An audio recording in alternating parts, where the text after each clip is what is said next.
Penn State had one of the most fearsome edge rush duos in the country last year, with explosive defensive end Chop Robinson being projected in the first round. But this video is not about him. We're going to be looking at his partner in crime, Adisa Isaac. What's the story behind the other half of the dynamic duo? Find out in this 2-minute drill.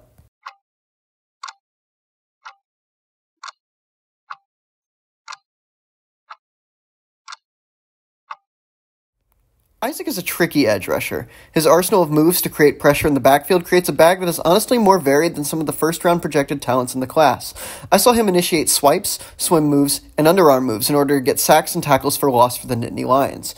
His hands were constantly active, and rarely did a rep go by where Isaac wasn't at the very least making sure the offensive linemen did have to use their own technical refinement to challenge him, lest they end up leaving the offense in flux. I also thought that Adisa Isaac was incredibly bendy. It was clear that Franklin had emphasized a lot of flexibility in his defensive linemen, and Isaac is a special example. Isaac's length and first step that covers a lot of ground assists with this, allowing him to explode out of his stance and challenge quickly at the corner.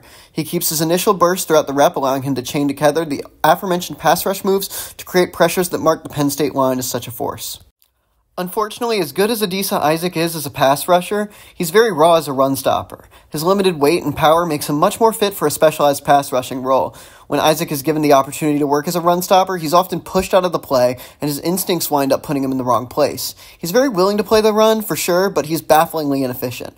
The polish that he shows in pass rush situations does not translate to the run game. He gets washed out more than he makes tackles for loss. I also think he needs to improve his general strength. He's a little one-dimensional as a player, and adding some power to his game would create a player that can work against multiple offensive line skill sets. I worry that coming into the league, he's only going to be effective against the more plodding offensive tackles in the NFL. He rarely gets great initial shock as it is in the Big Ten. I lack confidence he can begin doing so in the NFL without some serious training. I think Adisa Isaac matches up well with Kyler Fackrell. Fackrell and Isaac were both bendy outside linebacker prospects who came into the league with a good set of pass rush moves, but had difficulty using power and stopping the run in outside situations. Fackrell had one incredible season, but ultimately was never more than a rotational player, but Isaac has a similar double-digit sack ceiling. Adisa Isaac is a player with great bend for sure, but one-dimensional players like him rarely crack the first round. I'm anticipating Adisa Isaac goes somewhere in rounds 3 or 4 and enters the league as a rotational edge rusher and needs some time to develop into a low-end starter. And that's the 2-minute drill.